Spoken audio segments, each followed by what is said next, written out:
empezamos de una vez. Atentos al resto. Listo, buenos días compañeros. Nosotros vamos a exponer sobre la teoría del efecto framing y priming. Bueno, antes que nada, cabe mencionar que a diferencia de las otras teorías vistas, estudiadas anteriormente, esta teoría no tiene un autor específico. Esto porque es un concepto que ha sido construido a lo largo del tiempo por diversos teóricos de diversas disciplinas, por lo tanto no podemos hablar de una definición estándar. Los orígenes de esta teoría están en la psicología y en la sociología. Bueno, en los años 70 surgió la agenda SERIN, posteriormente en los años 80 y 90 surgen los estudios sobre el priming y el framing, y se comienza a hablar de los conceptos como una extensión de la agenda SERIN. Y ese planteamiento posee detractores que más adelante vamos a ver por qué. La agenda SERIN se centra en el estudio de cómo la agenda establecida por los medios de la comunicación influye en la agenda del público. ¿Cómo se informa? O sea, el cómo se informa acerca de un determinado acontecimiento no es un asunto central para la teoría de la agenda SERIN, sino la cantidad de atención que ha recibido el acontecimiento o sus atributos por parte de los medios y el tiempo de exposición al que se ha visto sometido un individuo. Esa es una gran diferencia que se marca entre las dos teorías, porque para el framing, en cambio, el aspecto clave es la manera en que se describe el tema o el acontecimiento, y el esquema pues, interpretativo que ha sido activado para procesarlo. El framing no se centra entonces en la accesibilidad, sino en la aplicabilidad, en la medida en que los conceptos conectados en un mensaje tienden a conectarse en la mente del individuo, en el proceso de formación de opinión, influyendo posteriormente en las actitudes y comportamientos de los individuos. Bueno, entendiendo entonces la diferencia entre las teorías, es de conocimiento general también que cualquier texto comunicativo, ya sea informativo o persuasivo, requiere de estructuras narrativas que organizan el discurso. En el caso de los medios de comunicación, los acontecimientos noticiosos se presentan de manera sistematizada, basada en convenciones narrativas que ofrecen una explicación acerca de quién está haciendo qué y con qué propósito. Un ejemplo de esto podría ser la herramienta de la pirámide invertida en el periodismo, que habla que pues el orden es un título, un subtítulo, en el lead se responde a preguntas de qué, quién, cómo, cuándo, dónde, por qué, y después va el cuerpo de la noticia. Los medios de comunicación en su mayoría son sesgados, informan basados en sus intereses particulares, y esta selección de la información que crea perspectivas interpretativas manipuladas a conveniencia. Ese es el caso de las teorías de framing y priming que mis compañeros ya van a empezar a detallar un poco más a profundidad. Así que le doy la palabra a mis compañeros.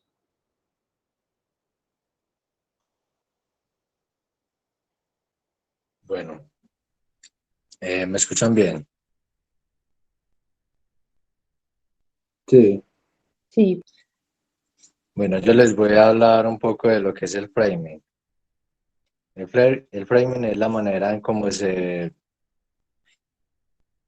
medios de comunicación expresan los mensajes al espectador, subrayando temas o omitiéndolos para así generar un sesgo cognitivo en el espectador para cambiar su juicio de valor o influirle una preferencia, ¿cierto?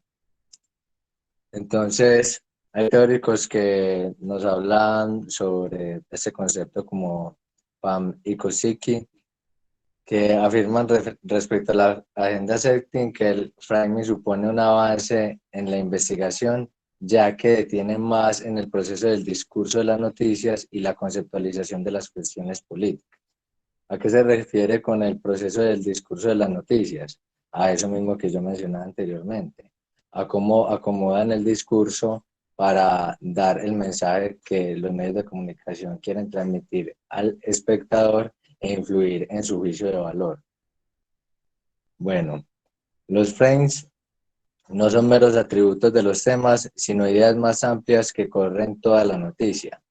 Entonces, son cosas que contextualizan como la noticia y hacen que se cree pues como este sesgo de valor a partir de cosas más amplias que vienen más allá de lo que se está planteando al espectador, ¿cierto?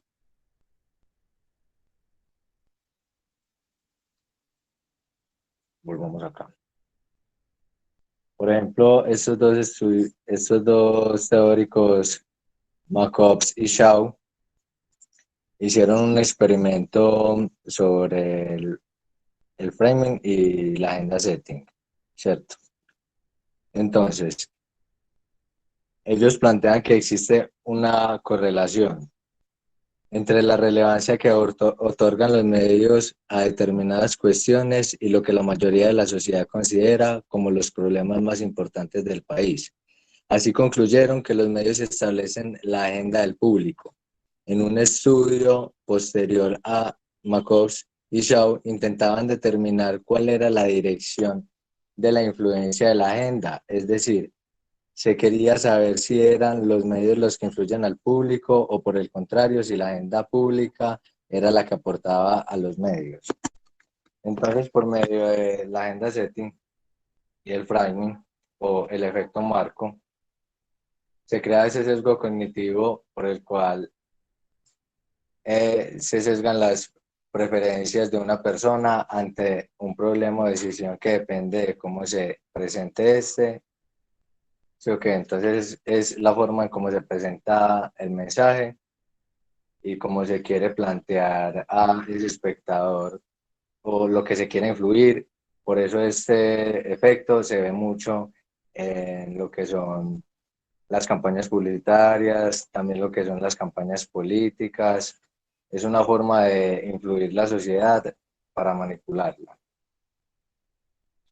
Y muchos teóricos pues nos hablan del efecto framing, como lo puede ser George Baston en 1972, que dice que el marco sirve para explicar, el marco o efecto framing sirve para explicar cómo las personas centran su atención en determinados aspectos de la realidad mientras dejan de lado otros.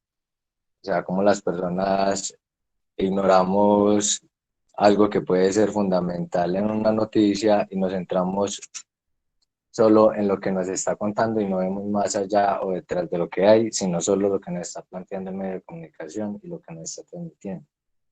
También está Erving Goffman, que nos plantea que lo importante no es la realidad, sino cómo es interpretada por los individuos, ya que no se puede comprender la información sin su contexto.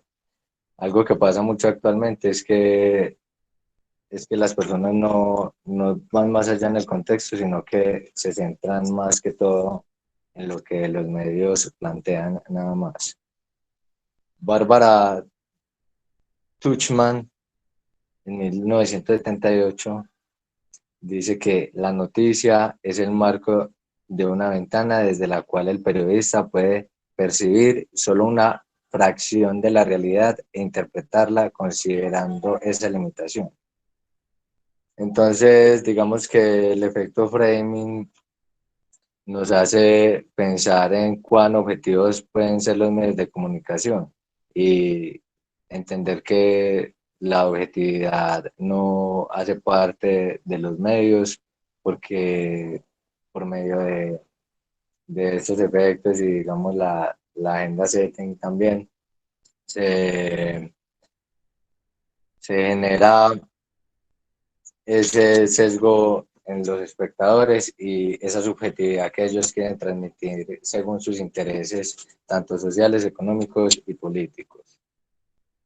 Entonces, para plantear el efecto framing, hay 4 etapas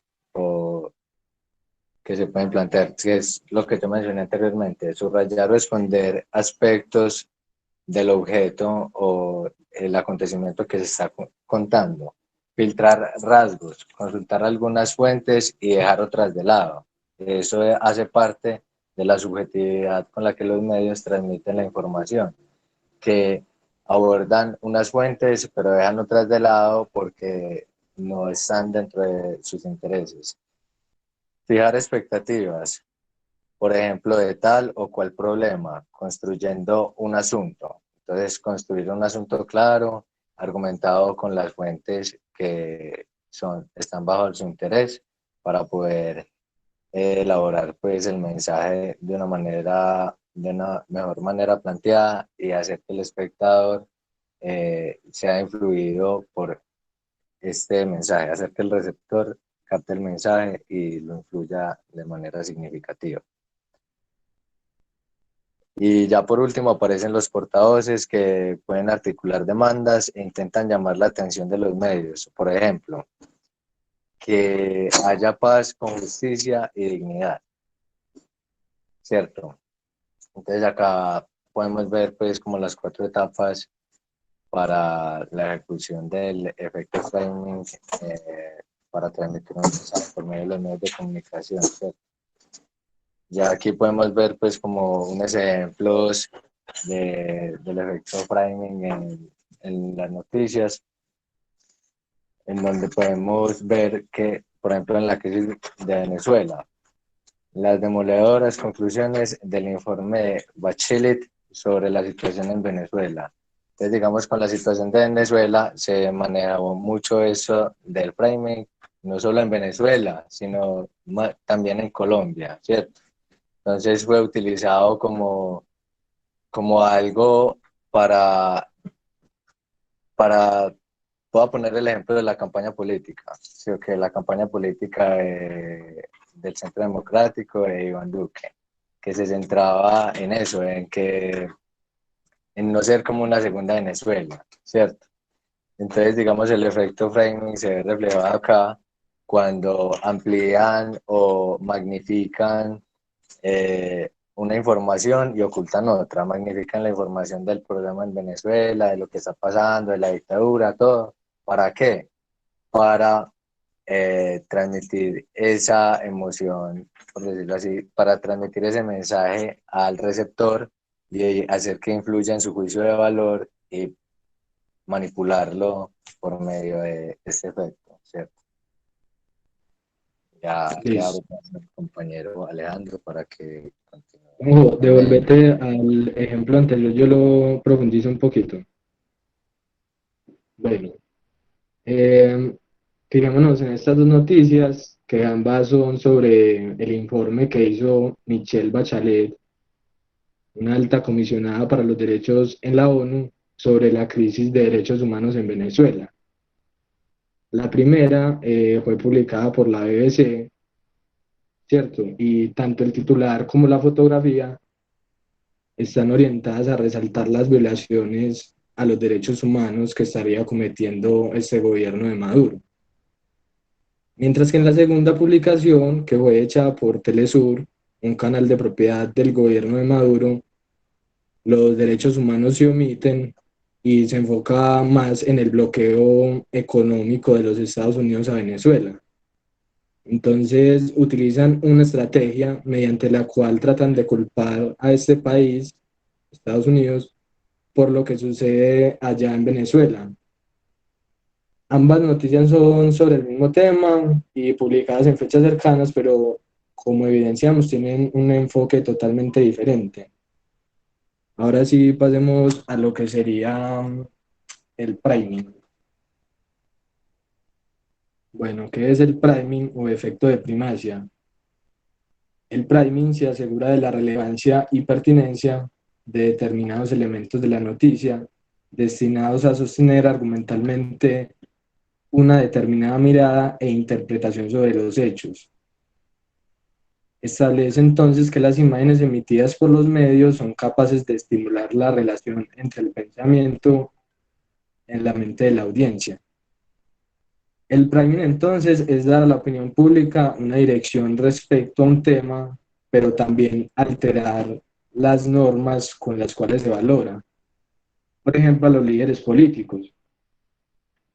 Es decir, es un efecto que los medios provocan en la audiencia para generar normas o parámetros a partir de los cuales los ciudadanos evaluamos las cuestiones sociales y políticas.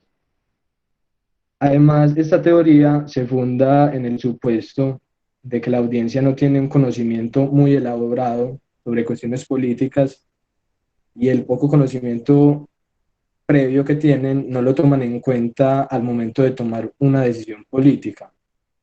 Entonces terminan considerando únicamente lo que llega a su mente más rápido. Así es como los medios atraen la atención hacia algunos aspectos de la política, incluyendo pues la evaluación de figuras importantes como ya habíamos mencionado.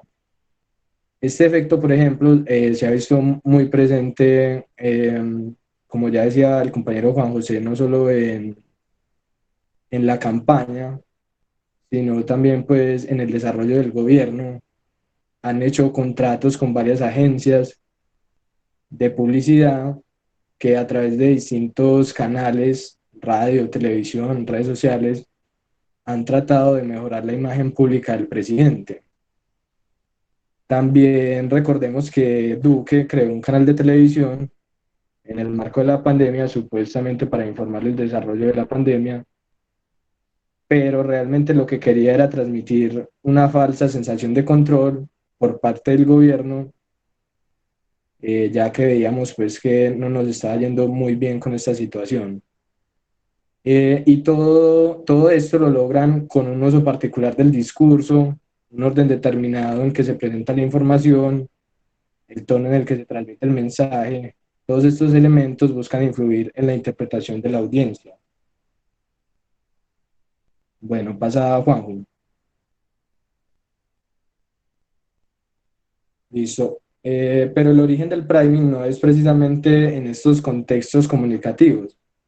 El priming surge de la psicología cognitiva, derivada del modelo de redes asociativas de la memoria humana, en donde una idea o concepto se almacena de forma jerárquica como un punto dentro de una red mental que se relaciona con otras ideas. Y se relaciona con otras ideas o conceptos gracias a caminos semánticos. El priming entonces se refiere, desde el punto psicológico, se refiere a la activación de ese punto en la red mental, que puede servir como un filtro, un marco interpretativo o una premisa para continuar procesando la información y formar juicios de valor. Acá entonces tenemos algunas definiciones de priming. Sheffield y Tesbury proponen en 2007, el priming ocurre cuando los contenidos de las noticias sugieren a las audiencias que deben utilizar ciertos temas como referencias privilegiadas para evaluar las actuaciones de los líderes y gobernantes.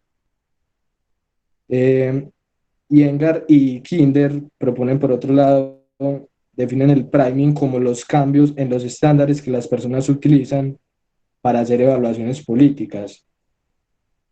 Y por último tenemos una definición de Sedmetco. El priming es dar a la opinión pública una dirección respecto a un tema, pero también alterar las normas según las cuales se valora. Por ejemplo, a los líderes políticos. Listo. Pasa ahí, Juanjo.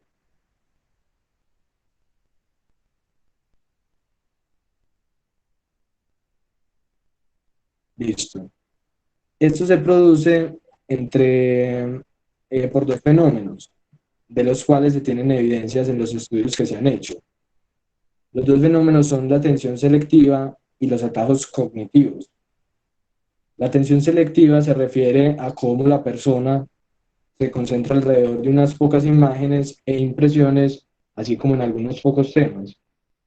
Los seres humanos, entonces, constantemente estamos rodeados de miles de estímulos, los cuales ejercen una influencia sobre nosotros, pero sin embargo nosotros tenemos la capacidad de omitir aquellos estímulos que resulten irrelevantes para nosotros, ya que si no tuviéramos esta habilidad estaríamos en una situación de sobrecarga de información. El segundo fenómeno son los atajos cognitivos o heurísticos. Esto implica que el público se comporte como un avaro cognitivo, es decir, que recurre a atajos cognitivos o heurísticos. Los hallazgos empíricos indican que un conocimiento se encuentra rápidamente accesible cuando es reciente, frecuente o está crónicamente disponible. La accesibilidad heurística entonces se refiere al hecho de que cuando una persona debe realizar una evaluación o tomar una decisión, no toma en consideración todo lo que sabe, sino que utiliza la información que tiene más a mano y dispone de más proximidad o viveza en ella. Listo. Pasa ahí, Juan.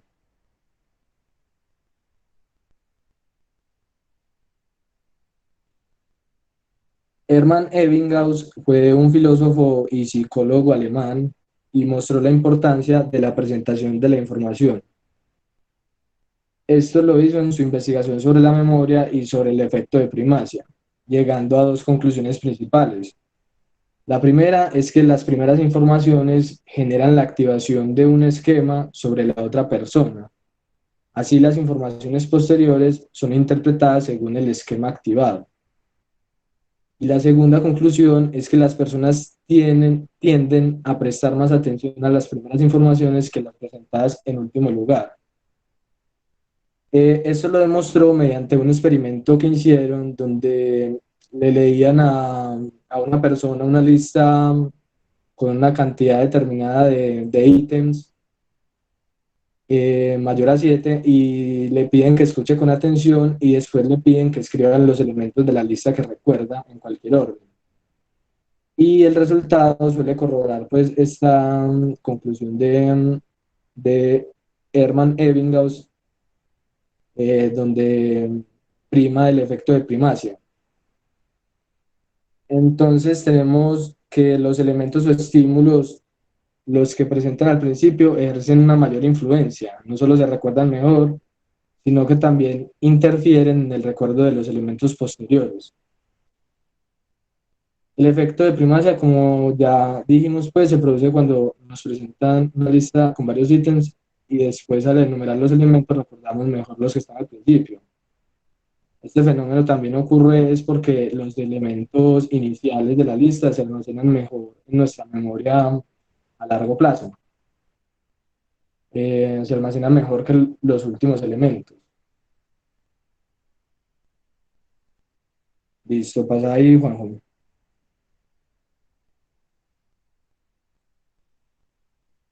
Luego, estos dos teóricos, Robert Shapiro y Lawrence Jacobs, que son ambos politólogos, sugirieron que el priming no siempre ocurre de forma involuntaria y lo demostraron en un análisis cuantitativo en la campaña presidencial de John F. Kennedy. La investigación de estos señores era sobre cómo los individuos forman opiniones, toman decisiones y perciben el comportamiento de los candidatos políticos. Este nuevo acercamiento cambia el enfoque analítico del priming involuntario a un priming ya intencionado. Los autores señalan que el priming puede ser una efectiva estrategia de campaña para los candidatos presidenciales gracias al uso cuidadosamente calculado de la opinión pública sobre algunos temas de importancia, con el fin de influir en el modo en que los votantes forman su opinión sobre las cualidades políticas de un candidato. En este estudio, los autores se centran en las elecciones estadounidenses de 1960, donde se usó por primera vez las encuestas de opinión pública como parte de la campaña de Kennedy. Y mediante estas encuestas, pues les permitió mejorar la imagen del candidato. De este modo encontraron que existía una relación entre las posturas adoptadas por Kennedy y los resultados de sus encuestas de opinión. Los autores demostraron efectivamente que el proceso de priming no es suficientemente poderoso para ser usado intencionalmente por los candidatos políticos como una herramienta para influir en la opinión pública, todavía más en tiempos de elecciones. No es de gratis entonces que estos políticos gasten tanto dinero en una campaña, es porque necesitan mejorar la imagen, necesitan crear una opinión pública y es mediante este tipo de efectos que consiguen estos resultados. Listo. Bueno, ya pudimos evidenciar pues, que esta teoría tiene diversas aplicaciones en distintos campos de estudio y ha sido un conocimiento que se ha construido de manera colectiva desde la interdisciplinariedad. Y por último, el compañero nos va a mostrar un video sobre un experimento del efecto priming. Alejo, es que Hola. tuve un inconveniente ahí en la descarga del video, parce. Ah, bueno, no, entonces ya, profe, ya cerramos con esto.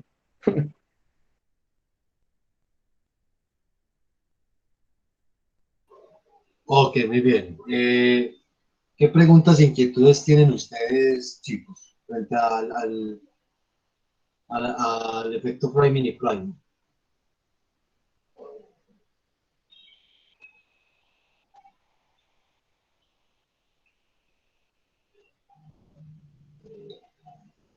¿Quién tiene alguna opinión, muchachos? ¿Algún comentario por hacer? ¿Algo que no hayan entendido?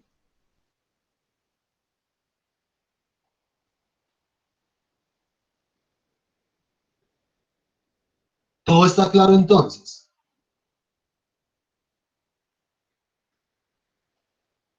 ¿Sí o no? ¿Estamos por aquí o qué? ¿O no estamos? Profe, Sí, David, sí. con este tema del feminismo, todo esto, eso es una cosa, pues, o sea, uno se pone pues como a analizar y todo lo que han hecho, más que todo pues acá en Colombia, que de hecho lo utilizan bastante, no simplemente en la política, sino también en cuestiones de gobernanza y pues ¿cómo se llama? Para uso propio, beneficio propio de los canales. ¿Cierto? Pues cuando vemos las noticias más que todo eso se utiliza bastante las noticias, pero cuando hacen cuando hacen, pues como por así decirlo, exaltar a la policía cuando son para marchas que se tienen o algo, que incluso en la campaña política, pues que ahora recuerdo con este Iván Duque, que fue tanto, pues el análisis que se le hizo a eso, y que pues me sorprendió más que todo con esa teoría de que incluso llegará a crear ideologías y falsas palabras, como castrochavismo, pues, algo absurdo y que toda la gente se comió ese cuento de todo eso del castrochavismo, que pues a mí me parece un poco absurdo. Pero igual eso ya de pronto como combinándolo con las nuevas tecnologías, con las big data, esto se puede volver un poco más denso, la verdad. Porque igual como vemos también en las elecciones de Trump, por base de la Big Data, que todo el informe que tenían de toda la población de Estados Unidos fue como ganó Trump las elecciones, ¿cierto? Entonces, a mí me preocupa mm, que ya estén mezclando esto con la Big Data, porque es que eso va a ser una cosa muy peligrosa a la hora de manipular a la gente para poder como alinear algunos pensamientos y movimientos para el convenio de unas cuantas personas, como lo estamos viendo ya ahora. Muy bien, David, yo entiendo tu inquietud, tu preocupación. Para responderte esa pregunta y de alguna u otra manera vislumbrar aspectos que tú estás mencionando en tu intervención, quiero decir lo siguiente con efecto framing y priming. El framing, muchas de estas teorías, muchachos, han notado ustedes que tienen nombres metafóricos, ¿cierto? O que utilizan expresiones desde la analogía para referirse pues, a una cosa con el nombre de otra, en fin. El framing se entiende como el encuadre. Un encuadre o una delimitación de una serie de elementos donde yo los voy a comunicar. Básicamente se basó en la información de carácter periodística para determinar que, por ejemplo, los comunicadores y periodistas hacían una selección deliberada y premeditada de ciertos objetos o ciertos elementos desde lo visual, por ejemplo, pero también de palabras, de expresiones, de discursos para armar, por ejemplo, una noticia. ¿Cuál es la particularidad de ese encuadre? Y es que básicamente yo estoy haciendo o estoy haciendo un énfasis en un fragmento o una pequeña porción de la realidad y eso lo estoy representando a través de esa nota que el periodista, el comunicador está armando. Bueno, ¿eso qué tiene de novedad? Es que eso relativamente se hace dentro de la dinámica de producción de mensajes y contenidos de los medios de comunicación. Esto tiene gran primacía en el hecho de que compete, o sea, ese encuadre, esa elección selectiva de ciertos elementos, ciertos objetos, de ciertas informaciones, afectan o inciden en la opinión pública. Esa es la gran hipótesis del efecto framing, que de acuerdo a lo que se me está representando en la información, a través de los medios de comunicación, a través de los mensajes, eso incide en las percepciones de las personas frente a eso que está percibiendo o consumiendo, ¿cierto? Esa es una de las grandes premisas y fundamentos del efecto framing. El priming está más asociado con elementos más desde lo psicológico y lo cognitivo. Y es que, por un lado, si está la información encuadrada de tal manera, me están representando algo de la realidad y ahí donde vemos sesgos informacionales.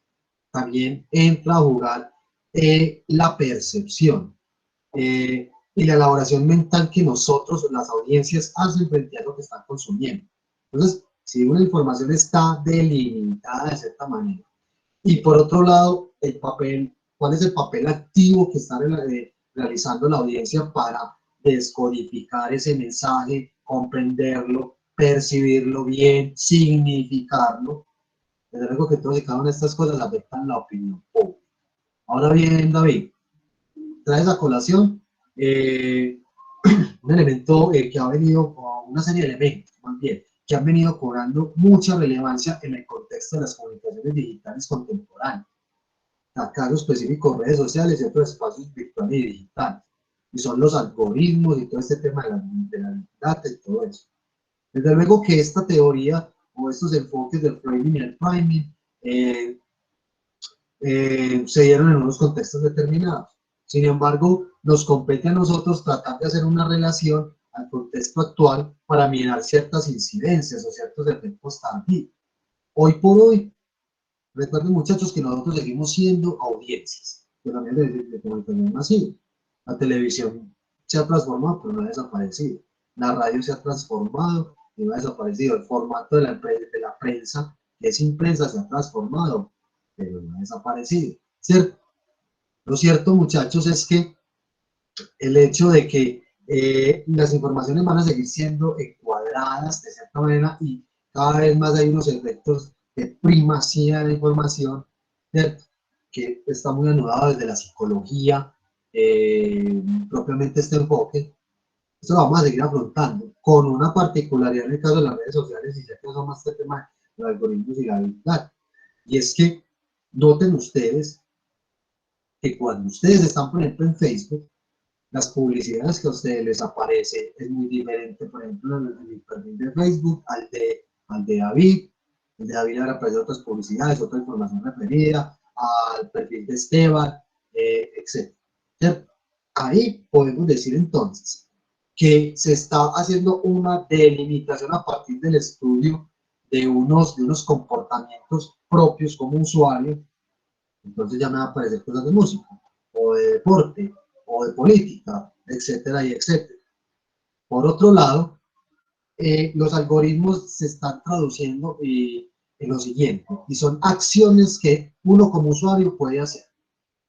Un algoritmo es un me gusta o me encanta, pero tiene una connotación, siendo el más inofensivo pero hay otros que son más profundos y de largo alcance, que se involucran información muy personal del usuario. El problema no es tener Facebook o Instagram. El asunto viene desde los usos. Y también dentro de las estrategias monopólicas ya propiamente de las redes sociales y estos escenarios digitales y virtuales, porque esto nació, o sea, la gran consigna con la cual se construyó Internet fue una democratización básicamente de la información y de la comunicación. Y hoy por hoy ya nos ponen eso en condiciones, ¿cierto? Pues tienes que usar WhatsApp aceptando estos términos, si no, no lo puedo, sea, sí o sí. Y ya WhatsApp que se nos convirtió en un canal de comunicación directo. Si WhatsApp nos embalamos, no creo, nos representa ya un problema. Teniendo otras opciones, pero ya está tan arraigado eso en nuestras formas comunicativas que no tener ese canal de comunicación disponible nos va a representar muchas dificultades, ¿cierto? Entonces, volviendo a este tema, muchachos, efecto framing, priming, y lo que menciona David con todas estas configuraciones y transformaciones que han venido sufriendo las redes sociales y estos espacios digitales y virtuales, cada vez más vamos a afrontar que estas transformaciones nos van a limitar o nos van a sugerir prácticamente las acciones que nosotros podemos hacer ahí. No es que, el problema no es que saquen otro icono o otra redacción. Nosotros creemos que por el hecho de que hayan muchas opciones, no quiere decir de que, bueno, excelente, puedo interactuar de muchas maneras, pero solamente son esas opciones. O sea, es hacer ver algo, ¿cierto? Muy democrático, pero a la misma vez no, muy supeditado a las acciones. Y todo lo que nosotros hagamos en redes sociales está reflejado en. Entonces, como para visibilizar un poco ese efecto framing y ese priming en el contexto de las redes sociales y todo eso de los algoritmos, la big data, la construcción o la minería de datos, que eso básicamente es que con eso construyen bases de datos súper gigantescas, muy de análisis de la personalidad de cada o el comportamiento de cada usuario como potencial consumidor. Es que el problema, muchachos, es que toda la información personal, pues de la gran mayoría, va a estar consignada en esas bases de datos que la van a utilizar empresas y otras corporaciones. ¿Cierto? Entonces, cada vez más, las redes sociales y anudado a lo siguiente, la producción de información y de contenidos que hacen los medios de comunicación se articulan a esa lógica. Que hoy por hoy tenemos también producciones de información, de contenidos, de comunicaciones precisamente desde lo alternativo, lo independiente, que es una apuesta muy interesante, aunque también hay que poner mucho cuidado con eso. ¿Cierto? Pero es una alternativa para contrarrestar ese efecto de influencia directa, de manipulación y otras cosas que saben muy bien que muchos de los medios de comunicación oficiales manejan, ¿cierto? Pero lo cierto es que sea de acá o de acá o de centro, lo que sea, todos van a atravesar por esta misma lógica de producción. Y que hay dentro de las consideraciones del framing, por ejemplo, eso sabemos, ustedes saben muy bien, muchachos, que siempre que vamos a producir comunicativamente un sentido, vamos a comunicar algo, nosotros componemos, nosotros delimitamos, nosotros seleccionamos qué mostrar y cómo mostrarlo. En la exposición hicieron énfasis, mencionaron agenda settings y efecto framing y priming desde luego. Que cuando vimos agenda settings, recuerden que es la organización jerárquica de la información. Es decir, qué tema va a tener más prioridad frente a otro. ¿Cierto? Entonces, por un lado tenemos esa prioridad de la información, por otro lado el encuadre de esa información y por otro lado ese priming que es propiamente desde la percepción y la interpretación del mensaje por parte de las audiencias, ¿cierto? Determinando que hay unos elementos psicocognitivos que afectan significativamente la interpretación o la significación de ese mensaje. ¿Cuál es la preocupación de estos muchachos? Es que hay informaciones de carácter público, o sea, que alimentan la opinión pública y que le competen propiamente a una comunidad, a una sociedad. Es decir, muy seguramente la opinión pública no va a estar hablando de fútbol, pero el tema que nos compete a todos es el tema de salud pública, o sea, es todo este asunto de la pandemia y el COVID, ¿cierto? Pero entonces, ¿cómo se muestran ciertas cosas? ¿Desde qué enfoque? ¿Cuáles son los sesgos cognitivos dentro de los cuales acudimos en términos de seleccionar cierta información para interpretarla? Y no es gratuito, muchachos, que al día de hoy, supuestamente que hemos progresado en las comunicaciones, en la tecnología, todo eso, estemos hablando del rumor, convertido precisamente en qué? En las fake news, en la posverdad y en las desinformaciones.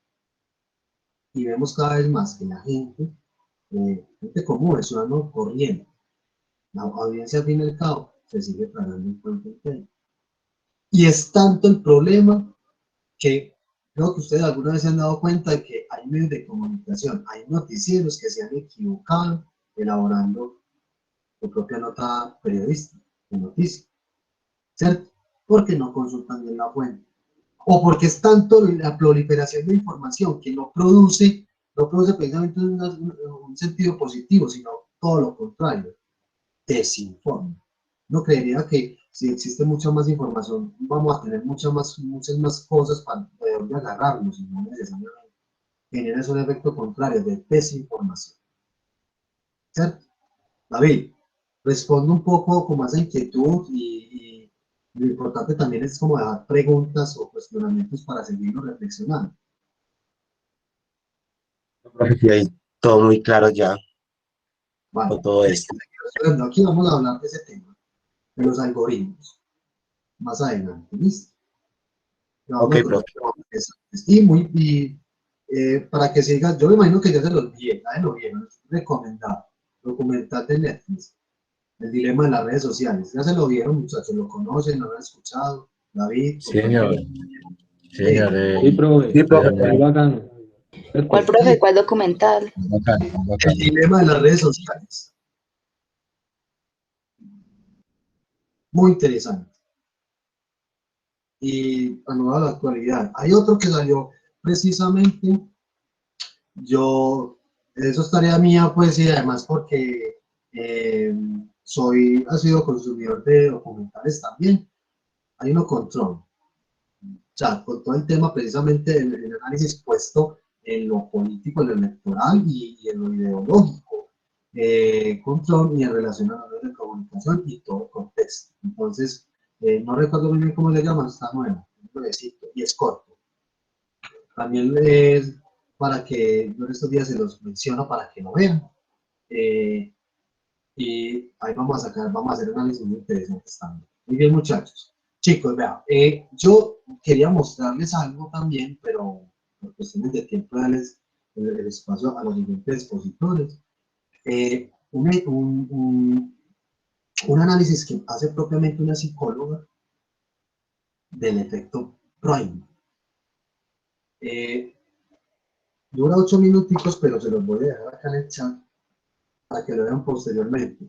Es muy interesante, se van a dar cuenta de muchas cosas porque es aplicado precisamente a un asunto de contexto real y también hace énfasis en el papel de los medios de comunicación.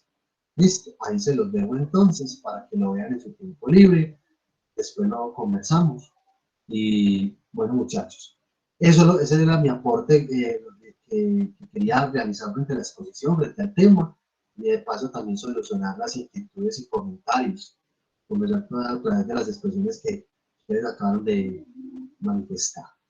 Muy bien muchachos, ¿alguna otra pregunta, consideración final, chicos? No, muy bien. Démosle paso entonces a Vanessa Palacio, María Camila y Camilo, con teoría de los Sí, datos. profe, nosotros. ¿Listo? Presento pantalla.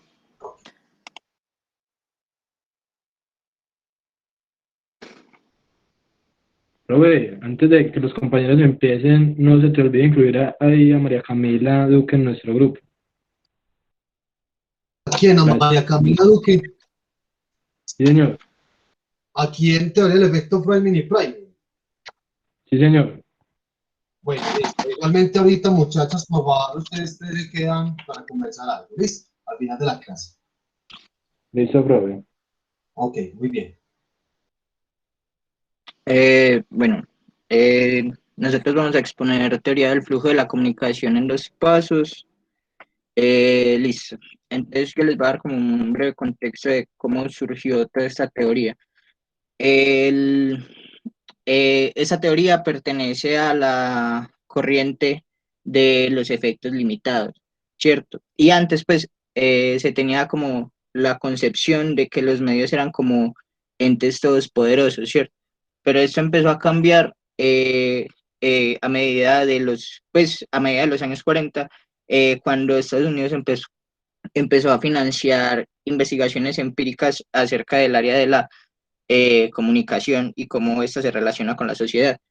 Una de las investigaciones más importantes acerca de esto fue la de El Pueblo Elige en los años 40, en las elecciones presidenciales de los años 40, y esa investigación se realizó en Erie County, Ohio, en Estados Unidos, por el sociólogo Paul Lazafield, Lazarfield y Bernard Berelson. Paul Félix Lazarfield fue un sociólogo nacido en Austria. Este man fue el que fundó el Instituto de Investigación Aplicada en Psicología Social en Austria, y luego viajó a Estados Unidos a trabajar como becario de la Fundación Rockefeller, y empezó a incursionar pues en el campo también de la sociología en las investigaciones estadounidenses. Bueno, con esta investigación de El Pueblo Elige, se buscaba como mirar el impacto de las campañas electorales en los votantes. Para eso, Paul lo que hizo fue que tomó un grupo de estudio con distintas categorías sociodemográficas y demostró como que cada uno de estas personas o de estos grupos seleccionaba un tipo distinto de información eh, relacionado con el proceso de votación dentro de los medios de comunicación. O sea que dependiendo de la categoría social o los medios sociales en que la persona estuviera relacionada, era la determinada información que le llegaba. Además, eh, se vio evidenciado que algunas personas tenían como la tendencia al intercambio de ideas, pues tenían más tendencia al intercambio de ideas de manera informal con otras personas en relación al consumo de información recibido por medio de los medios de comunicación masivos. Y con base a esto se llegó como a la conclusión de que la influencia del persona a persona podía ser más fuerte que la influencia que tenían los medios de comunicación. A partir de eso se desarrolló pues todo el modelo de la teoría de comunicación en dos pasos, o pues también se le llamó teoría de la comunicación en dos etapas, aunque pues esta teoría seguía como con la propuesta lineal y unidireccional del paradigma funcionalista. Pues eso en relación con que para el funcionalismo los medios de comunicación no son como instrumentos de gran poder y de manipulación, sino que estos deberían cumplir una función social. Y a esto pues, para crear la teoría de comunicación en dos pasos, se le incorporan como nuevos elementos provenientes del entorno social condicionado a los efectos que tienen los medios de comunicación. Entonces, la idea como central de esta teoría es que dentro de todo grupo social hay personas que son muy activas expresando sus opiniones ante los demás, y estos son llamados líderes de opinión y cumplen la función de ser como el puente o el medio para relacionar a las personas con partes relevantes del sistema social y político. Dale, Vanessa.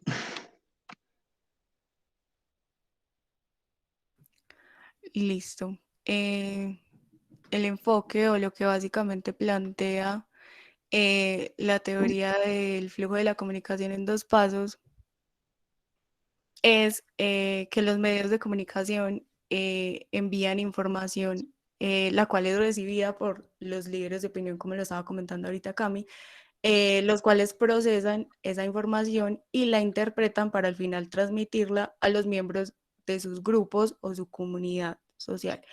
En el proceso de transmisión, los líderes pueden legitimar o desaprobar los mensajes, teniendo más influencia ellos mismos en las personas que en los propios medios.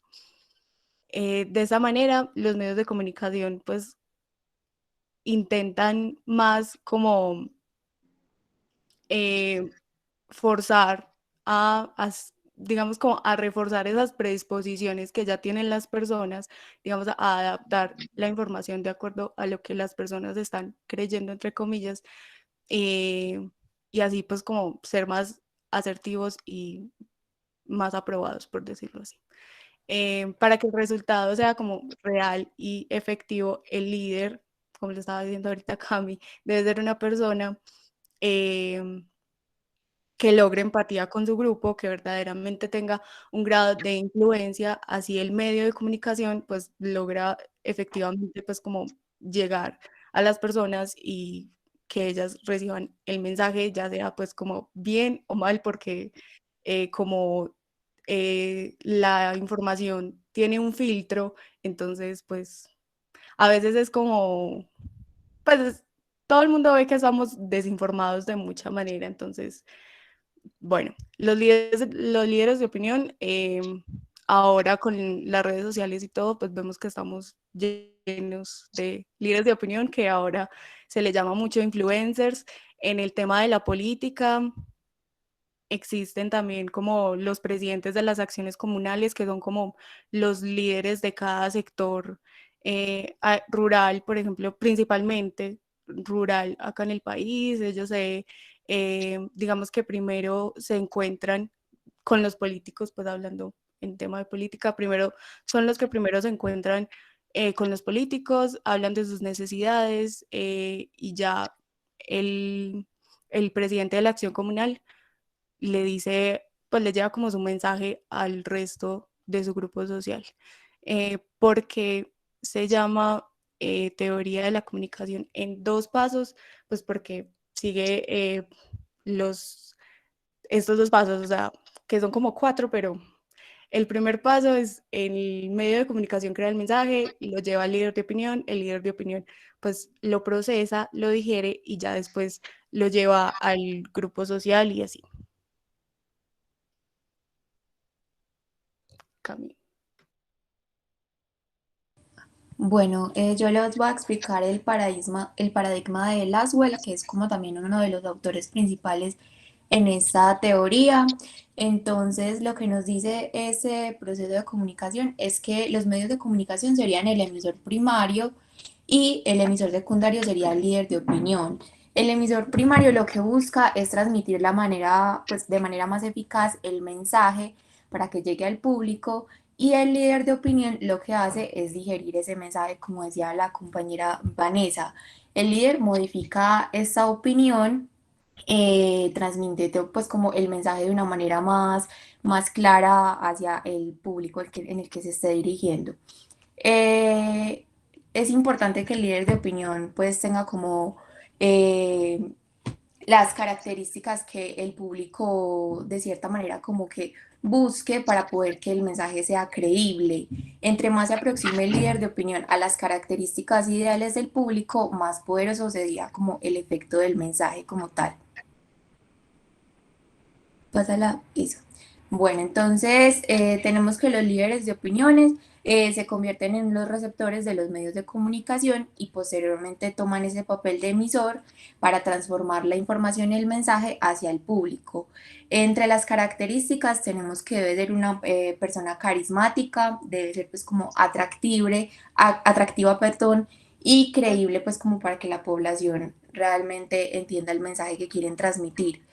Debe también, en lo que dice poseer conocimientos específicos y superiores, se refiere a que debe tener como buen manejo de la temática sobre la que esté hablando para seguir con este tema de la credibilidad, para que se respalde como en el conocimiento que realmente tenga del tema y no solamente pues como en su visión como líder.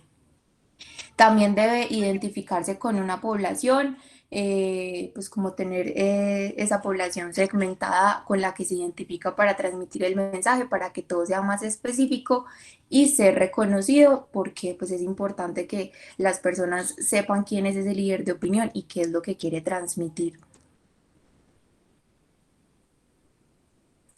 Entre los líderes de opinión que tenemos en Colombia, en el sector periodístico, tenemos lo que es el Daniel Coronel, María Jimena Duzán, Daniel Samper, Matador pues en el tema de las caricaturas. Esos son los que en este momento son más leídos en el país y los medios más consultados por estos líderes son lo que es la revista Semana, El Tiempo, El Espectador y Silla Vacía. El público en la teoría de los dos pasos se entiende que es como un segmento de la población que recibiría pues como por última vez como el receptor final de la información, por decirlo así. Los medios de comunicación son quienes diseñan y crean los contenidos específicos para ser vistos por estos líderes de opinión y ya dejan como en responsabilidad de estos líderes el alcance del público. Pero lo que busca principalmente la teoría es que el medio crea el mensaje que quiere transmitir a los líderes y los líderes digieren como la información para que el público lo entienda de una manera más eficaz.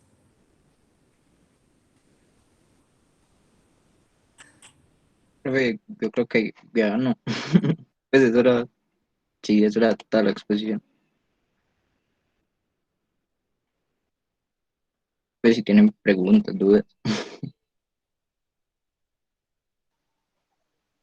Entonces, ¿qué preguntas, dudas hay? Comentarios.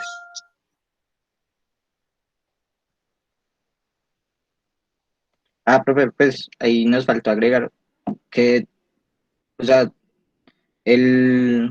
esta teoría de la comunicación de los pasos dice como que de cierta manera estos líderes de opinión deben tener como cierta responsabilidad social en cómo, pues en cómo transforman la información para que llegue a la gente. Y ya. Ok, muy bien. Bueno, ¿qué preguntas, inquietudes, muchachos, hay frente al tema?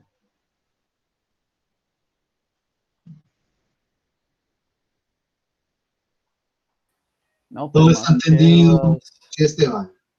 sí, más que dudas y así, pues esta teoría de los dos más pasos me parece que es como muy vigente en la actualidad, sobre todo cuando la información más que nada nos llega por personajes más que por las fuentes oficiales más que nada. Nosotros nos enteramos es por el vecino, por el personaje de la red social, por el influencer antes que por algún medio oficial. Entonces sí, y más que uno como comunicador sí debería tener eso como en cuenta. Entonces sí, quería agregar como eso. Me pareció muy interesante este tema.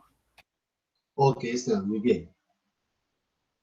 ¿Quién más tiene alguna opinión, alguna pregunta, algún comentario? Sí, David. Profe, pues la cuestión de esta teoría de los dos pasos, pues es una cosa como, bueno, pues, a la hora de la persona pues que se vuelve líder de opinión, hasta puede tener como una carga muy grave y tiene que ser como muy sereno en ese sentido, ¿cierto?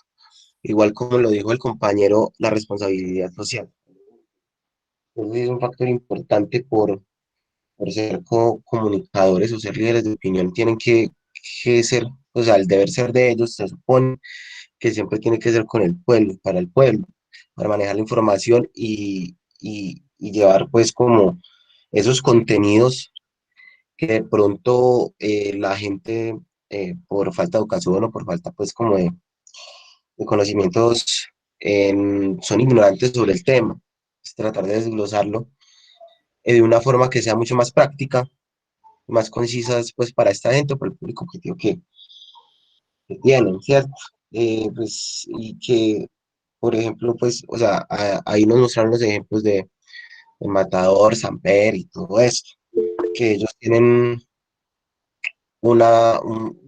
como una mirada mucho más crítica de pronto de las culturas que se vive en el país.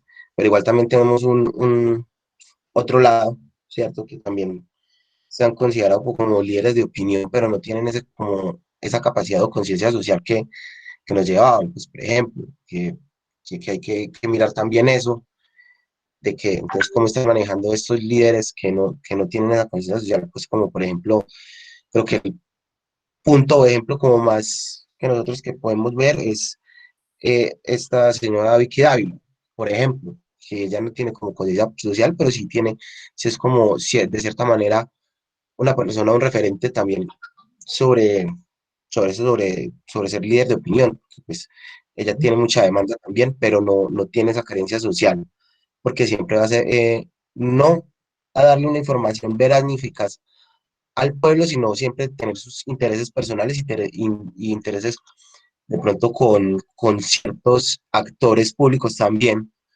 para poder salvaguardar, pues como salvar pues como, como esa identidad o lo malo que pueden hacerle a la demás gente pues, de los hechos que están haciendo, pues, por ejemplo, ahora. Entonces, eso sí me parece como una característica eh, pues muy puntual y muy chévere sobre la conciencia social, pero todavía hay que como, o abordar también como que, bueno, pues si está esto, también está al lado maluco y pues todavía hay que, como que yo creo que investigar más sobre eso, sobre cómo se está mirando los líderes de opinión y en qué contexto están transmitiendo la información. Muy bien, David. Muy bien, David. ¿Y qué opinan los expositores frente a lo que está comentando David? Profe, pues, no es que sí, o sea, en parte tiene razón, porque pues, o sea, hay personas que realmente, o sea, tienen mucha influencia a través de las redes, pero pues no manejan como se debería el mensaje. Por ejemplo, pues uno para mí de los ejemplos de malas prácticas son, por ejemplo, esos coaches o esos gurús de redes sociales que llevan a la gente como a esa pues como a esa sobre expectativa de que hay que ser millonario sí o sí.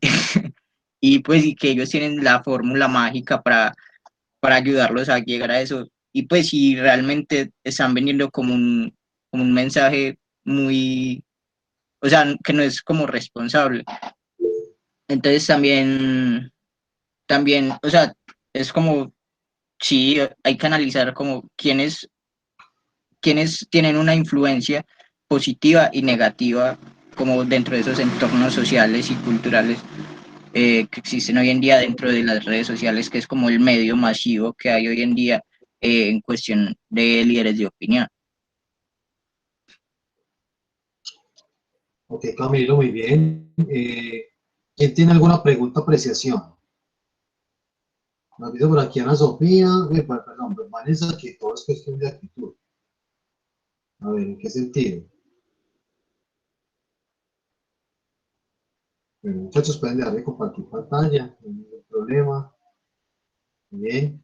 Pero bueno, yo me refería a que, pues al comentario que estaba haciendo Camilo respecto a los coach motivacionales que hacen ese tipo de publicaciones y diciendo que pues puedes conseguir todo en la vida si tienes actitud, pero pues todo el mundo sabe que hay gente con privilegios y hay gente que simplemente le toca más duro en la vida. Ok, muy bien. Pero, y con respecto a lo que estábamos hablando, pues de si informan bien o no informan bien, pues, o sea, cada quien hace con las redes sociales lo que quiera, básicamente. El trabajo está en uno, en con qué información te quedas, si te quedas con la que te está dando aquel man o investigas más y miras otros puntos de vista y ya tú tomas la decisión, pues como a quién creer o armar bien como la situación. No quedarse solo pues con lo que diga cualquiera. Esa es como mi opinión. Qué bien, bueno, muy bien, Vanessa. David, sí, ¿quién bajó la mano? Lo bajaron rápido. David, sí, ¿qué ibas a Yo, decir? profe. Alejandro, No, sí. que iba pues como a preguntar, entonces, uno cómo determina quién es verdaderamente un líder de opinión, viendo que hay pues esa delgada línea entre un líder de opinión, una persona que realmente procesa la información y la simplifica para que la gente la comprenda mejor, o una persona que simplemente desinforma. Chao. Pues, profe, qué pena, sí, yo también iba a hacer esa pregunta porque pues hoy en día, pues un líder de opinión puede ser cualquier persona Y si vos tenés más de 10.000 seguidores y te sigue un montón de gente, vos, digamos, metes la cuchara en un tema político y esas 10.000 personas que te siguen y creen fielmente en tu palabra, probablemente vayan a tomar esa postura. Entonces, pues uno como determina eso. Muy bien, ahorita ya vamos a dar unas pautas para solucionar eso, Santiago y compañero. Muy bien, David, sí. María Camila también dijo, bueno, María Camila levantó la mano. No sé, como expositora, ¿qué ibas a decir? Profe, que yo iba a decir que con esto del tema de los influencers, de pronto como que el líder de opinión lo que lo respalda es el conocimiento que tenga como realmente sobre, pues como el tema o, no sé, digamos en cuanto a lo, pues como a los estudios y este tipo de cosas, porque si no, pues no daría como credibilidad que solo porque tenga seguidores pueda hacer creíble lo que piensa, sino más bien qué es lo que respalda ese pensamiento y ese mensaje que transmite el líder. Muy bien. Además Pero que, digamos que no es solo el conocimiento, porque, por ejemplo, volvemos al ejemplo que ya había puesto, no sé qué, cuál compañero, sobre Vicky Dávila. Esta señora pues tiene seguidores, tiene conocimiento periodístico, pero no lo utiliza de una manera ética ni de una manera responsable. Pero igual para ciertas personas o para cierto público puede ser ella su líder de opinión. Por eso es lo que decía como la compañera Vanessa, es depende muy, depende como de la persona, lo que quiere realmente aprender depende de sus ideales. Entonces como para mí puede que Daniel Samper sea un líder de opinión, para una persona que tiene una opinión completamente diferente puede que no lo sea. Y eso no significa que no sea un líder de opinión, solo que cada quien tiene como el libre albedrío de irse por los lados que sus ideales le dicen, creo yo. además que pues, o sea, yo creo que uno de los grandes problemas de esta teoría de los dos pasos es como que la información, al estar como con un sujeto intermedio, queda totalmente, o sea, la información queda totalmente a disposición de la subjetividad que tiene el sujeto sobre la realidad de su entorno, ¿cierto? Entonces, por ejemplo, eh, digamos que una persona tiene o sea, ha vivido como dentro de una burbuja toda la vida de, pues, de estar como en un buen nivel de vida, ¿sí? O que no tiene como la misma capacidad de análisis de alguien o sea, que ha estudiado, y eso se ve evidenciado pues entre los mismos influencers, como que el mismo público es quien, o sea, si hacen como una cagada dentro de esas opiniones, el mismo público se encarga de castigar o de apoyar. Sí, ok, dentro de ese mismo público que él tiene, muchas veces se genera también el debate o sea, pues sí, como la contrariedad de ideas. Por ejemplo, yo doy un ejemplo, pues uno no puede, bueno, con lo que pasó con Natalia París acerca de lo que recomendaba para el COVID, ¿cómo era que se llamaba? Dióxido de cloro, que decía que era como cura para el COVID y todo el mundo salió a decir como, pues, ¿qué estás diciendo? O sea, y le tocó salir a retractarse. Entonces también es como pues, o sea, es de parte y parte, como está la subjetividad que tiene el sujeto, pero también hay una responsabilidad del público que lo sigue de si seguir esa información o no. Ok, Camilo, sí. David por aquí debe tener la mano cansada de hace rato levantarse. No, pues ya que se están animando a hacer debates, chévere, entonces hay, pues uno siempre hablando, ¿no? También los compañeros tienen que expresar las opiniones, entonces está chévere, está chévere. Pues bueno, no, pues comenzando en orden de ideas, primero lo de que decía lo de estos que son coaching y todas las cosas em, que hablan sobre, ay, que ese es tu propio jefe, que gana dinero, que yo no sé qué. Pues esta gente es como, tiran ese paradigma social, más que todo acá, pues cierto, que pues como acá en Colombia, de esa construcción social que nos han dado y que nos han generado de que usted es alguien teniendo plata, y es que usted lo puede hacer. O sea, usted tiene las manos y puede pararse, hágalo, usted puede. Y si no lo hace, usted es un vago, pues, y que no, es un inútil, ¿cierto? algo que nos han vendido y que nos han dado, entonces ellos aprovechan todo eso, ¿cierto? Ahora, con la cuestión de los líderes de opinión y la subjetividad y en el tema que abordan y que tienen su gente que lo siguen y que para ellos puede ser que bien y para otros que no, la cuestión es que también hay que mirar un factor exactamente, total. Que también, yo creo, pues, opinión mía y de lo que yo he visto, es que también la cuestión del pensamiento crítico de la gente, de pronto, es lo que también nos hace falta para mí, para ver como la veracidad en cuestiones de lo que dice la gente, lo que no dice, o cómo la forma, cómo la transmite y cómo no la transmite, ¿cierto? Acá en Colombia todavía nos falta mucho, mucho por desarrollar ese pensamiento y cosa que pues obviamente para no educar tanto a la gente como lo hace el gobierno, no lo tienen mucho en cuenta. Entonces ahí vemos como ese pensamiento crítico y ver las opiniones de los demás y hacer un análisis de uno. También está sujeto de que uno como persona y también un líder de opinión da su opinión, pero también tiene que, el deber ser es de transmitir el mensaje y que la gente investigue también del mensaje, que le dé ese bichito para que investigue el mensaje y también pueda tener ese pensamiento crítico que todavía nos hace falta, ¿cierto?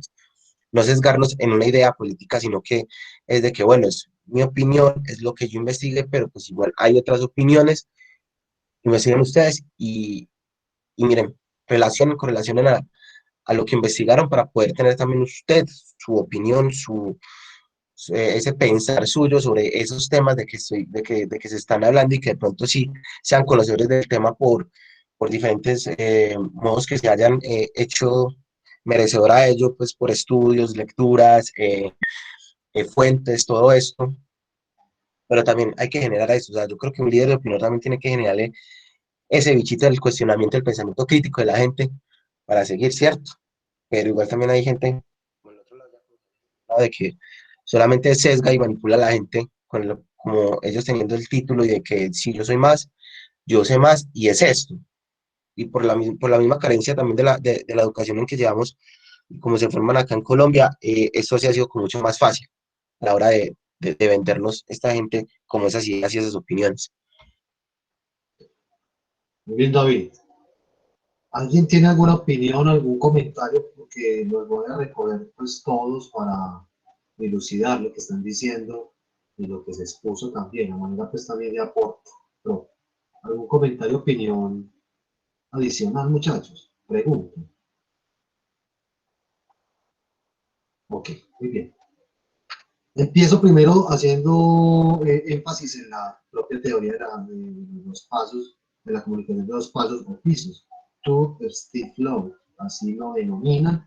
Es una teoría o más bien una consideración de tipo teórica que establecieron dentro del proceso de comunicación de medios y de masas lo siguiente.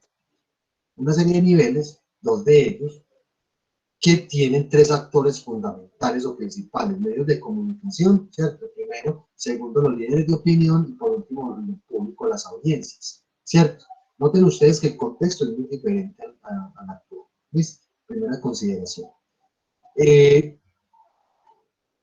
Es una teoría o un enfoque más bien, como les voy a decir, una consideración teórica muy particular que establece que todavía hay una linealidad en el proceso de comunicación en términos de que los medios de comunicación generan un efecto directo en las audiencias. En las posiciones hicieron énfasis en eso. Es decir, es muy funcionalista la mirada de esa teoría. Lo cierto es que este elemento adicional que es el líder o los líderes de opinión resulta interesante. ¿Por qué? Porque son individuos que ayudan a condensar y a catalizar la información de los medios de comunicación y que finalmente actúan como unos portavoces o unos amplificadores de ese mensaje de los medios de comunicación en las audiencias. ¿Listo? Entonces hay una particularidad acá.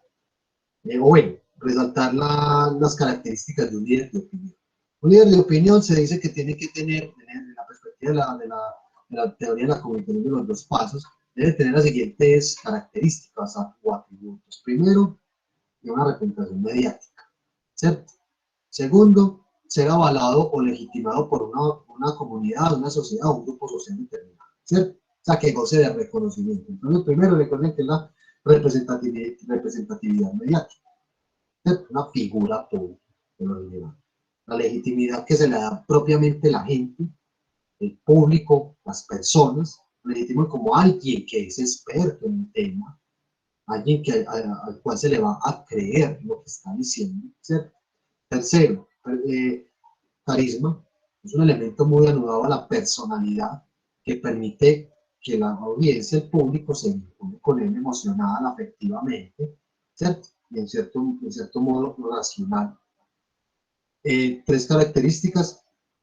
Y la cuarta de ellas es que, creo que ya lo había mencionado, no recuerdo muy bien, pero es que sea un experto en el tema. O sea, se caracteriza por trabajar un tema en específico o un conjunto de temas, pero hace que se movilice la opinión pública. Todo esto tiene que ver, muchachos, ¿con qué? Con la opinión pública. ¿Qué es la opinión pública? Básicamente las opiniones que expresa la gente, no saliendo a una marcha, sino que ustedes observan y perciben más bien que la gente está conversando, está hablando y está pensando en un tema de interés público. Muy seguramente un tema de interés público no va a ser el fútbol, pero sí es el COVID, por ejemplo, porque es un asunto de salud pública. ¿Listo? Un tema recurrente que moviliza la opinión pública, la política, ya sea para elegir un candidato o la toma de decisiones gubernamentales, ¿cierto? Son temas que nos involucran a esa unidad social o a esa comunidad en la toma de una decisión y desde luego en la toma de una postura, ¿cierto? Entonces estos personajes de los líderes de opinión, con esos atributos que acabamos de mencionar, ellos dieron cuenta en los estudios, ellos hicieron unos estudios, unas investigaciones de carácter empírico, donde analizaron resultados de encuestas, son muy cuantitativos estos análisis. Y ahí determinaron por qué una persona vota por cierto candidato y por qué piensa de esta manera, y así sucesivamente. Y se dieron cuenta que estos líderes de opinión, la otra característica, otro atributo, es que gozan de un reconocimiento pues, desde luego de la comunidad. Estos líderes de opinión eran políticos. Estos líderes de opinión era, por ejemplo, el ministro o un sacerdote de una iglesia, o sea, de la religión, y personajes así diversos que tenían una presión pública y figuración mediática, y que a su misma vez la misma gente los reconocía y los avalaba, los legitimaba pues como personajes que expertos en un tema y que de alguna u otra manera generaban efecto o influencia en la opinión pública. Trayendo eso al contexto actual, muchachos, se ha hecho una serie de análisis y también discusiones en torno a la vigencia de ese líder de opinión, tal cual como se los estoy mencionando en ese contexto, y aplicado aquí a la realidad, y lo más parecido a un líder de opinión son los influencers, los youtubers, pues también llamados de esa manera. Ya hablamos hoy de influenciadores, ¿cierto? Que no se limitan solamente a la plataforma de YouTube, sino que utilizan otras herramientas y otros escenarios. ¿Listo? Lo cierto es que, por un lado, uno tiende a pensar de que el influencer es influencer porque tiene determinado grupo de seguidores, determinado número de seguidores también. ¿Listo? Pero analicen entonces, la pista que les voy a dar es, de acuerdo a esas características que les acabo de mencionar y que los compañeros también mencionaron, la credibilidad, la representación mediática, el carisma, ¿cierto? Que la gente lo legitime como líderes de opinión y sobre todo que generen informaciones de interés público, o sea, o que alimenten la opinión pública. Muy seguramente un influencer de maquillaje, ¿qué será que sería un líder de opinión? O sea, el maquillaje, un tema estético, ¿qué será, consideran ustedes que alimenta la opinión pública? ¿Cierto? Ahí está la pregunta.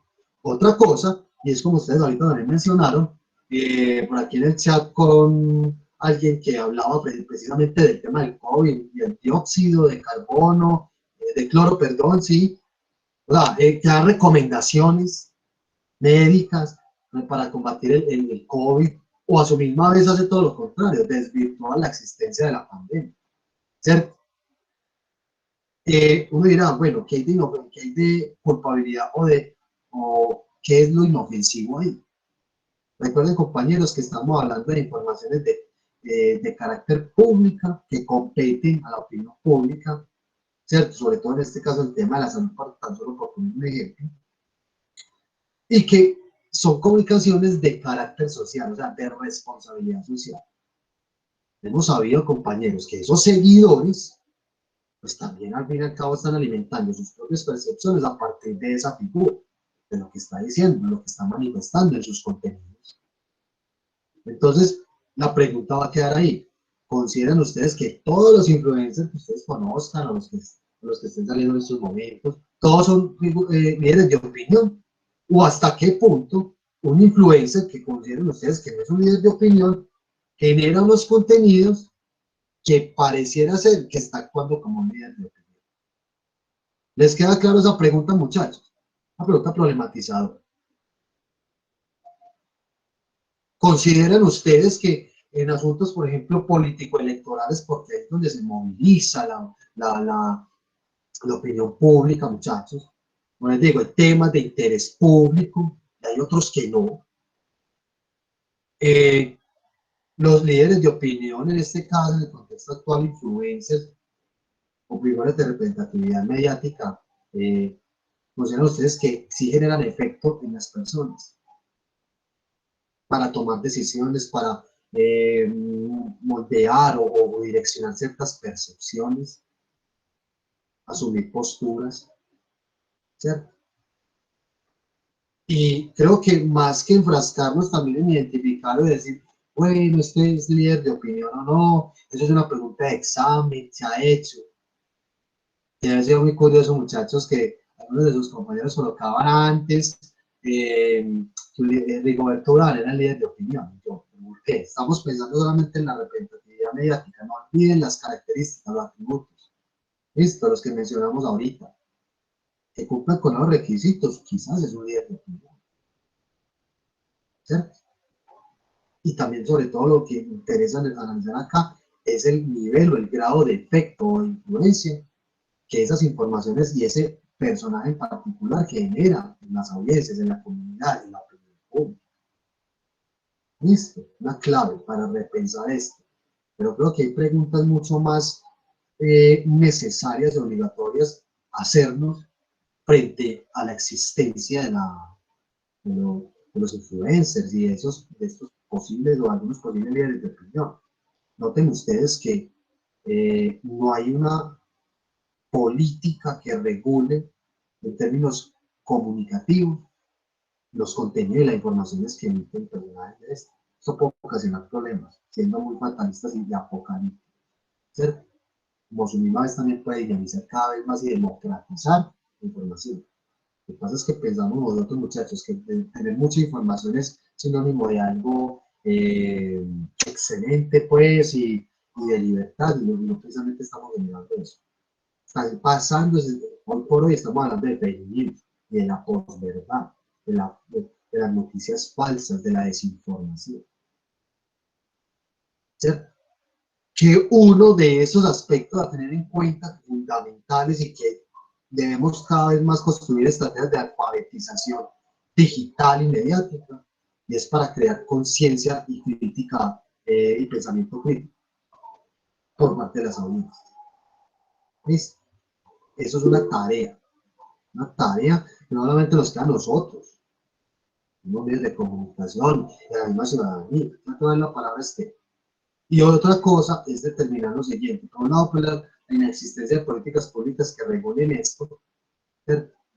Esas comunicaciones de carácter social o de implicación o de responsabilidad social, y una pregunta también que quiero que les quede a ustedes, que vamos a retomar quizás más adelante, y es: ¿consideran ustedes que los influencers, estas figuras mediáticas en particular, necesitarían o sería conveniente a través de una política pública o institucional que exista una formación para ser influencer? Es decir, que a través de un proceso pedagógico, formativo, sea a través de una institución o a través del mismo Estado, para poder ser influencer. o ahí estaríamos coartando la democracia, la democratización de la comunicación. Porque noten ustedes, muchachos, que los influencers no todos son comunicadores, son personas corrientes, muchos de ellos, que se metieron por cuenta propia, por su propia iniciativa, exploraron, experimentaron y han venido creando sus contenidos. Pero miren lo que pasa precisamente con cosas como ustedes mencionaron ahorita, ¿cierto? Con informaciones de carácter pública y de responsabilidad social, ¿sí, Esteban?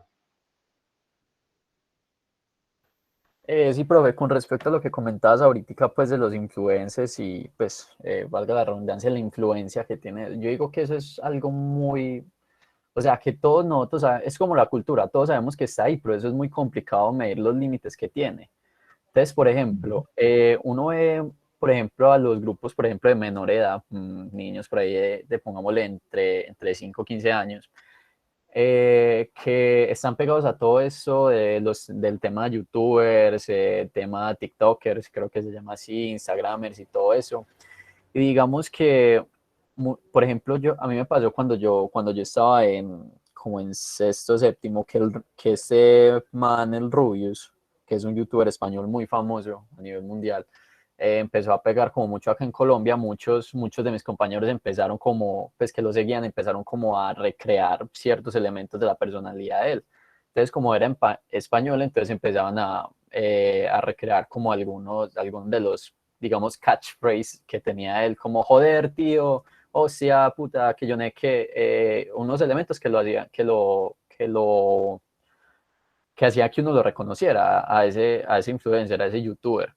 Y eso lo ven, pues eso se ve mucho cada vez que un influencer, un youtuber, un streamer, lo que sea, pues surge. Se empiezan muchas personas se empiezan a tomar como esos rasgos. Yo creo que eso tiene que ver como con el tema de la comunidad y ese deseo humano que tenemos todos nosotros de pertenecer a un grupo. Y entonces por eso yo digo que también, bueno, por otro lado también digo que pues por el tema de regular todo eso es que es muy, muy complicado, porque es que ahí estamos hablando de un tema muy, muy delicado que es la libertad de expresión. O sea, hasta qué punto, por ejemplo, cambiar las formas en las que un Instagramer, YouTuber, streamer, lo que sea, se dirija a su público, va a cambiar sus contenidos, va a cambiar como esa esencia de los contenidos que tiene. Entonces, digamos que es un tema muy, muy complicado, pero yo sí creo que debería haber como una forma, como siquiera meternos por el lado de la ética, o sea, que los influencers, que estas personas famosas sepan que cualquier acción, cualquier palabra, cualquier cosa que ellos hagan va a estar revisado, siempre va a estar a la luz del público y siempre va a ser revisado por una cantidad de personas con unos contextos culturales muy variados. Entonces, sí quiera tener como ese fundamento ético, debería tener los influencers. Bien, Esteban, sí, ahí estás reflexionando más interesante frente a esto y lo cierto es que es una pregunta que que no va a tener unas respuestas absolutas o puede tener más bien respuestas inmediatas, pero la discusión hay que seguirla porque más que acabar con la producción de estos contenidos, que ese no es el propósito, es mirar cómo el papel de la influencia se puede resignificar como una alternativa cada vez más necesaria, que también vaya como por otras direcciones en función de educar o entretener o informar a las audiencias y que a su misma vez sirva como un instrumento también de movilización para las personas, para el ciudadano, que no solamente nos quedemos siendo audiencias contemplativas. El tema de la influencia lo vamos a hablar más adelante con otras consideraciones, ¿cierto? Pero esos son los grandes problemas y de manera, grandes problemas y muy complejos en términos de la existencia de políticas públicas, que la política pública no necesariamente es restrictiva, ¿cierto? Es un asunto que también puede ser es un espacio de repensar los mismos procesos, ¿cierto? Y que creo que el papel de los influencers es fundamental en la dinamización de los procesos comunicativos, democráticos, ciudadanos, es fundamental la existencia de ellos. Pero también hemos visto experiencias muy poco positivas y que tienden a la larga a ser peligrosas, ¿cierto? Entonces es como mirar pues muchos aspectos que nosotros desde nuestro quehacer profesional y desde nuestro espacio formativo y de discusión podemos impulsar este tipo de cosas, reflexionar mucho cada vez más a profundidad.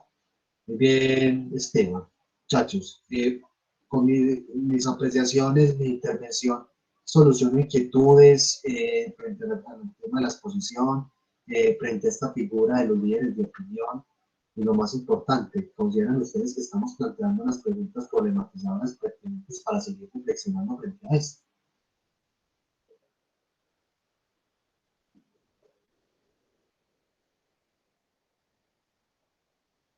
Sí, profe, yo ¿Se siento, durmieron o se fueron?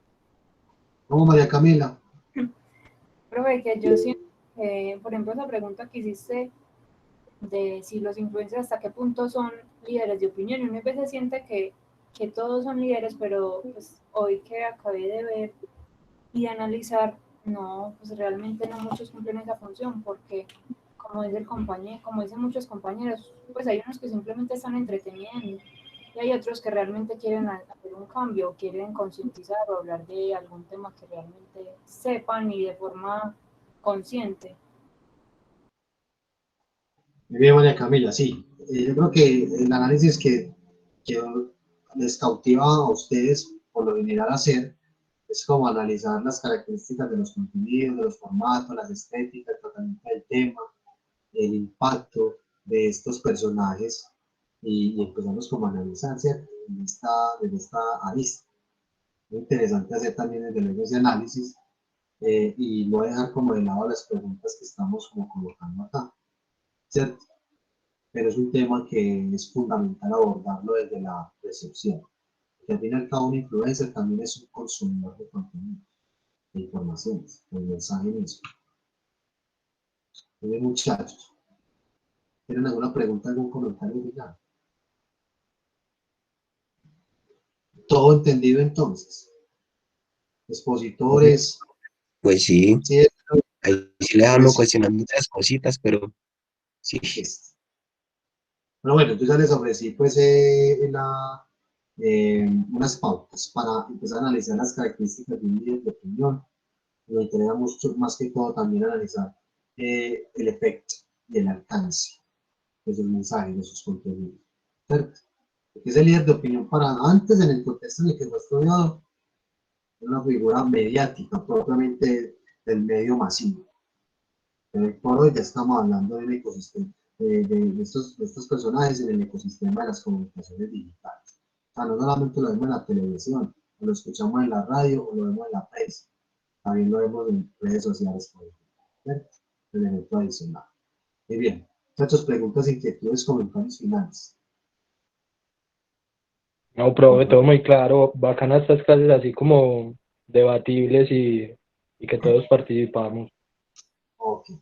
Sí, claro, también es un asunto de que ustedes se motiven cada vez más a discutir, a conversar y miren que hoy nos vamos con unas muy buenas bases para analizar, en el caso de la teoría de los dos pasos pisos, figuras como esta, y en la exposición anterior del efecto framing y priming, seguir analizando contenidos. Muy importante analizar el mensaje, los alcances, las restricciones que tienen. Listo. Muchachos, bueno, ya para que nos vamos entonces, pregunto cómo les fue con el foro, ¿tuvieron alguna dificultad, cómo se sintieron? Los que me quieran pues expresar algo con el foro. Profe, hola. Pues yo con el foro tengo un inconveniente con la plataforma y también con el primer punto. Entonces yo no pues, pude como participar en el foro y eso. Entonces, igual como también de la parte de exposición del tema, pues porque todavía no tengo ni tema ni grupo. Pues Sí. recuerda que todavía estamos resolviendo eso. Entonces yo sí tuve como un problema con eso. Ahí yo te escuché un poquito entrecortado, David. Pero entonces, si quieren, me dejan aquí como comentario, qué pena, por el chat, porque si percibo que de pronto Ahí sí me escucha bien. algún inconveniente. ¿Hubo algún inconveniente, David? Sí, yo con la plataforma que no me, pues, me dejó subir por lo menos la segunda parte, o hacer una interacción, porque yo siempre he tenido problemas con la plataforma y siempre trato como de solucionar con el poli y siempre me dicen lo mismo, pues siempre es como la misma cosa y otra vez. Esa plataforma para mí es muy inestable. Entonces yo tuve problemas con eso y además con lo de la primera parte, que pues igual todavía no tengo el tema de exposición y pues lo de que todavía estamos resolviendo eso, profe, lo de la compañera y todo eso. Ok, David, vale. Muy bien, listo. Está bien. Aparte de David, ¿quién tiene algún comentario, duda, inquietud frente al tema de los foros, o frente al tema del foro? Frente a las preguntas planteadas. En términos generales, bien con esa actividad. Sí, profe. Ok, listo. Muy bien, muchachos. Chicos, si no hay más preguntas, más inquietudes, entonces nos vemos dentro de 8 días. No olviden los expositores, subir el recurso al Drive. No se vayan a dejar correr el tiempo de eso. Y bueno, muy gratificante este encuentro de hoy. Y espero que les haya sido muy significativo a todos y todas. Nos vemos ya dentro de 8 días, muchachos. Y por favor, se queda Juan José Arango y Alejandro Durango para que conversemos algo. Muchachos, muchas gracias. Dentro de Profe, 8 días. Profe, hasta luego. Profe, gracias.